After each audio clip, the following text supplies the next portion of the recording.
Hello again, everyone. So today I'm going to be talking about a bit of a touchy subject, but a powerful subject. Now, this is one of the most powerful things you can do to lead to self-forgiveness, to redemption, and so forth if you've done anything that has affected other people in a negative way and even hurt other people.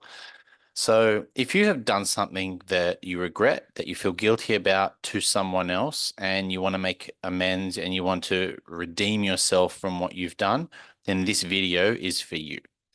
Now, before we get started, what I'd like to do is I just want to do have a quick word about ultimate anger management. Now, ultimate anger management is it's a community that I've created to help people deal with anger and to help people learn to regulate their emotions in a healthy way, intense emotions. Now, if you join up with Ultimate Anger Management, so if you're struggling with anger, with emotions, and you sign up, you'll get access to a 6 weeks intensive course, which includes a workbook. We'll do Zoom meetings, Zoom gatherings, where you'll have access to people like me, to professionals that can help you through your journey, and you can tell other people your stories, your successes, and room for improvements. We have an online community where you can engage with other people who are going through what you're going through, so you don't need to do this alone. And for a limited time, there is lifetime membership for free. Okay, so once I hit 50 people, then there'll be a monthly subscription to do Ultimate Anger Management. So hurry if this is something that you feel works for you, resonates with you, or if someone you know can benefit from this, get them involved. So let's go back to the theme of the day, which is all about how to redeem yourself when you've done something that you regret or feel guilty. If you've hurt someone, if someone's been hurt by your actions. And I want to be very clear here. Okay, it's not that you're hurting the person. It's that they may have felt hurt by something you have done. So their hurt is really their responsibility, but you may have done something that has triggered that pain within them. And if you feel guilty about that, if there's things that you need to work through with that, then this is for you. This is how you can make amends with them so that you can forgive yourself, basically, for something that you feel guilty about. So this this is something that I'm talking about because it does impact a lot of my anger management clients, in particular, people who have trouble regulating their emotions. So they're triggered very easily and they respond in a way that is very defensive. And through their defensive response, they get aggressive and they hurt someone, whether verbally, physically, emotionally, um, financially, whatever it is, there is some sort of pain there. But then after that, there's that guilt and that shame associated around what you've done. Now, most people will feel shame or guilt unless you're a narcissist. Then you won't, or a psychopath. Then they won't. But if you are in the majority of people who do feel shame and guilt, if you've done something that has hurt someone else, then let's get on. So confronting people that you've hurt or that have been hurt by your actions is one of the hardest things anyone can do. It's incredibly confronting and it's very, very difficult. Okay. Now, why is it very difficult? Because basically, your ego wants to doesn't want to do it. Your ego wants to think that you're right, that you had a right to do what you did out of defense. All right. But there's always that little nagging something beyond the ego that you feel shame or guilt around, that voice that's quiet yet powerful. Okay. So the ego is very loud. The ego is very loud but very weak. Whereas the inner voice, the part of you that is more connected with your true self, is can be a whisper, but can be a very powerful whisper. And I encourage people to listen to that part of themselves because that part of themselves normally transcends the ego and allows you to follow through with the healing and with the making amends. So the challenge is to listen to that inner voice and to follow through with it. Okay. And it's very, very confronting when you're dealing with people that have been hurt by your actions. It takes humility and courage to face the people that have been hurt by things you've done. Okay. And it's very strong. It's a sign of strength. Being courage, the very definition of courage is doing something even afraid. Okay, so even if you're scared to confront or to deal with the person or speak with the person that you've hurt, um, it it takes courage to move beyond that fear and to do it anyway. Okay, and humility, but humility is basically putting your ego aside and taking accountability for your actions, your words, whatever it is that you've done. Okay, and taking accountability. They may have, the other person might have triggered you, or you might have been triggered by what someone else has done. That's not to say they've triggered you, but you might have felt triggered. Excuse me.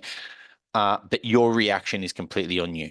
Okay, you're 100% accountable for your reaction. No one else is responsible but you. And it takes humility, incredible humility to admit that. Okay. Facing people hurt by your actions is the most powerful way to self-forgiveness and redemption. Okay, because you're taking accountability. And remember, this is about you having the humility and the courage to make amends with someone that you've hurt so that you can forgive yourself as well. Because we are all human and we are all going to do something inadvertently that affects someone else in a negative way or that hurts someone else. Okay. Now, if your intention was to hurt them, okay, and you succeeded in that intention, and then you feel shame and guilt, okay, once again, that is an opportunity to learn and to grow. You can still forgive yourself for doing that, okay? Just because you do one action, that action does not define who you are. Okay, there's a very big difference in saying that your action has done something to hurt someone compared to you are an awful person. Okay, you may have done an awful thing, but that does not mean that you are an awful person. Okay, so it's very important to delineate the two. Okay, your actions are not your identity. Okay, your identity is much deeper than your action. Okay. So if you have done something that hurts someone else and you did it with malicious intent, okay, that does not mean that you are a malicious person. And that does mean that you can certainly move to the path of self-forgiveness and redemption. And next time that happens is to do something different and better. Okay, so you can use these circumstances and situations as a self-development tool to move into a better version of yourself. So our words and actions, our words and actions have a direct impact on the people around us. Okay. And that includes family, children, parents, workmates, friends, family, even strangers, colleagues. Okay. Everyone around us, it has a direct impact on what we say and what we do. Okay. And the very simple reason for that is because they're in your field of awareness. Okay. They can, they're influenced by what you do. That doesn't mean that you can control them. Okay. But you can certainly influence them and vice versa. They can influence you. Okay. But they can't control you. So if you have had an angry outburst or if you've done something that you regret, it's not the other person's fault. Okay. Regardless of what happened, it's still your account. You're accountable for your reaction. That's 100% completely on you. Okay. And it takes humility to acknowledge that. So let's move on to the rules, the 5 rules of redemption. Okay. Now, these are very, very important rules to follow on your journey to redemption and making amends with people that have been hurt by your actions. And I'm going to encourage you to write a list of people that you have been hurt or have been negatively affected by your words or actions, and reach out to them. Okay, and we're going to go through that now. So redemption it's more than an apology. Saying I'm sorry is simply not good enough. That's just a word, okay? And that's not to say that you're not genuinely sorry, okay? But saying sorry is not good enough because if you just say sorry, okay, and there's no action or no follow through with that apology, then there's no real redemption. And chances are you're going to do it again, or you're going to do something similar again, and you're going to think, yeah, that's fine. I can just apologize and it'll all go away. And no, that's not true. That actually turns into a cycle, okay? A cycle of poor decisions with band-aid solutions that is not sustainable. Okay, so redemption really is about changing yourself at your core and learning from the experience so that you can become a better version of yourself. So that if the experience does happen again, or if the event does happen again, you approach it with different filters. You approach it with a different mindset, a growth mindset, and you will react differently. Okay, that's not to say that you're going to go from um, you know, um, responding aggressively to responding like a Zen monk overnight. I mean, that's just not real. Okay. But it might mean that you're going to respond less impulsively the next time. So you might still respond impulsively, but you'll be able to catch yourself and you'll be able to approach things differently if the same event does happen. Okay. So it's more than an apology. Redemption is more than an apology. You need to have a plan of action. And I'll give you an example. Let's say in a relationship there's been an argument, okay? And let's say one person has said or done something that the other person is really hurt by. There's malicious intent, okay?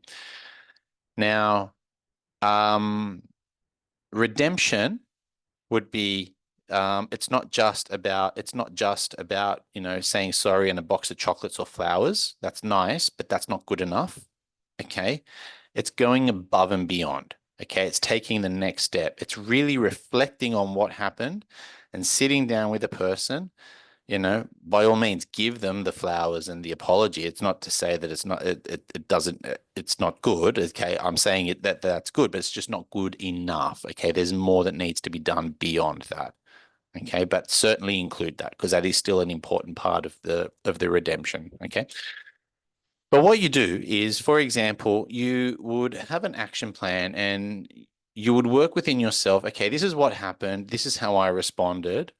I'm going to work on myself so that I can respond differently and let them know the process. Let them know the process of what you're doing, And for example, seeing a counselor is a great thing. I mean, I've had many of people come and see me because of something they've done to someone else and they feel incredible shame. And seeing a counselor is a great way to come up with strategies and people respond to that. Okay. If you're making amends, they can see, yes, this person is now working on themselves so that if it does happen again, they can respond differently. So that's an example of something that's more than an apology. Okay. And I'll give you another example. Let's say that there's a gambling problem as an example. And let's say that you've gambled a lot of money and your partner has been hurt by that. Now, I'm not saying man, woman, okay, because it goes either way. Okay. And an example for a redemption of that would be, you do the apology, but then what you do is, let's say you're going to go for a night out with your friends. Instead of gambling, what you do is you put the money that you would have gambling aside and you save up for a trip with your partner. Okay, so you're still spending that money, but you're putting it to something productive, and you're really investing that into something that has true value to you. Okay, and that is an example of going above and beyond in terms of redemption. Okay, it's not just an apology, you're actively doing something to make amends. And very wisely, you're actually in this instance rediverting funds from putting it down a gambling pathway into a pathway that's investing into your family. Okay. Number two, don't expect forgiveness or empathy from the other person. Okay, if you're going to make amends and you're expecting the other person to forgive you and to understand your point of view, then your intention isn't honorable. That's not the correct intention, and I'm gonna explain why. Okay, when you do something, and this kind of ties into point four, this is about you. Okay, this isn't about them. Okay, and you have no control over their response. Okay, and look at the bottom here. You have no control over the other person's response. You have full control over your words and actions. Okay.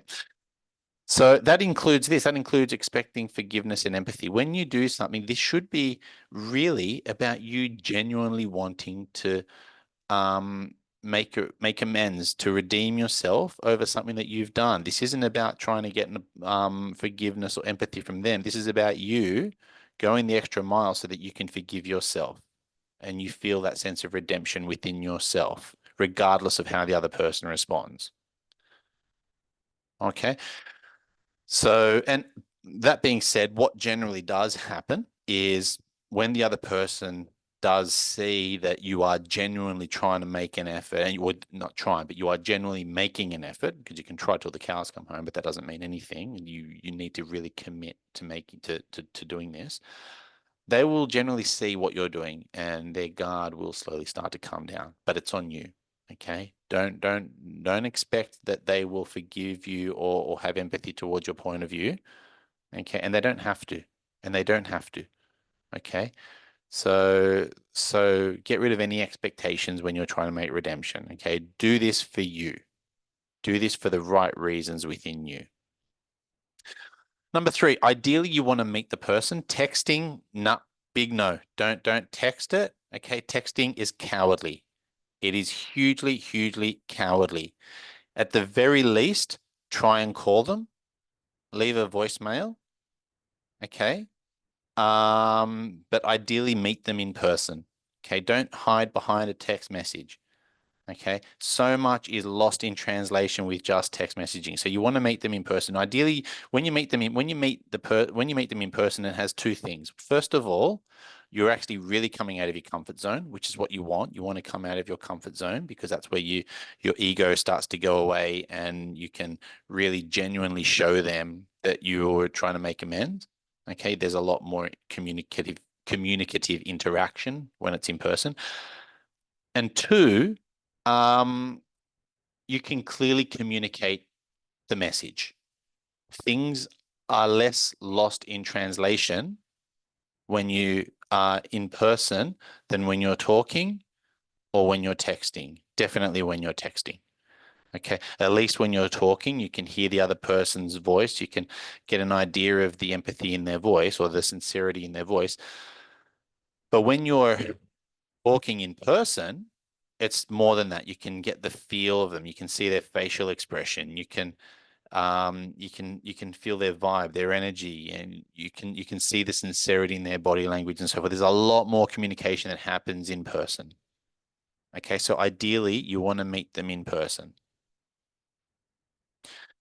Number four, this is about you. Okay, as I said, you can't control the other person's response. This is about you making redemption so that you can move into that path of self-forgiveness. And it has to be genuine. Okay. The intention has to be genuine. Okay. You're not making redemption so that you can go and do the same thing again, because then that's not real. Okay. That's not actual redemption. That's you lying to yourself saying, oh, I did this, I've redeemed myself, and now I can do it again. No, that's not to say that you won't. Okay. Sometimes people fall off the wagon, but the trick is to catch yourself and to make it even better. And I'll give you an example. I've got a client who had some anger management issues, and I worked with him, and he did some really good progress, but then he fell back into an old habit. And I talked through it with him, and he goes, "Oh, I'm just going backwards." I said, "Well, let's explore it." In this circumstance, it was the same thing that happened in the past. However, he actually caught himself. He caught himself. So he did the thing that he did before, but he caught himself a lot sooner than he'd had before. Okay, so there's still progress happening, and that's what I'm talking about. When you can catch yourself, when things are getting better in small increments, when the same thing happens again, okay, that is redemption, because that means that you're actively trying to make things better. Because let's be real here, people don't like to feel angry. Being vindictive, being hurtful is not a natural human emotion. It's a learned emotion. Okay. You have a look at children, you have a look at babies and children. They are so innocent. They don't want to hurt anyone. But then what happens is they start getting hurt by life. So their defenses, they start to develop defenses, and that's how they start to respond to things that hurt them by hurt, fire with fire, unless obviously they're trained in a different sort of mind frame. But typically, it's a learned experience. Okay, revenge, doing something hurtful is a learned experience, and it can be unlearned. 100% it can be unlearned, and anyone can unlearn it. Okay. So remember, this is about you, not about them. It's about you. Okay. So you want to make things better with them, of course. Okay. But if they're not ready to accept to accept your apology, that's okay. That's okay. You can still follow through for you. All right. So they can still be aggro at you, but you treat them in the genuine way that you said you would. So even if they're malicious towards you, respond with love. Okay. Number 5, you must follow through. You have to follow through. Okay. There's no point in having this great plan of redemption in whatever form it is. You know, you've given the flowers, or you've spoken with the person in person, and you've asked them, even asked them, what can I do to make things better? Okay, you have to follow through with it. It's not good enough to agree to do something and then let it slide. No, you have to follow through. If you do not follow through, you will not finalize that path to self-forgiveness. You'll feel like a cheat. You're going to hurt yourself in the process if you don't follow through. So you must follow through. So I hope that you found this video helpful. Okay. If you have, I'm just going to stop sharing this. There we go. If you have, please subscribe to this channel. When you like and subscribe, it actually helps the YouTube algorithm get this message out. Okay. And it helps me to, when I create more videos, to help get this message out. And this is all free content. You know, I want to be able to give people this knowledge so they can live a life of peace, and they can live a life aligned with their higher purpose. You can live a life aligned with your higher purpose. Okay. So if you, yeah, so please like, subscribe. You can contact me. I am taking on new clients. You can contact me through my website, www.alexrodriguez.com.au. You can email me, info@alexrodriguez.com.au. And I'm also going to leave a link to the Ultimate Anger Management community in the comments below. So please feel free to check it out, subscribe. It's free for now. So if you're going to subscribe, now is the time. If you're going to join up, now is the time. Or if you know someone who can benefit from it, get them to join up, because now is the time. And I'll see you guys next week. Bye.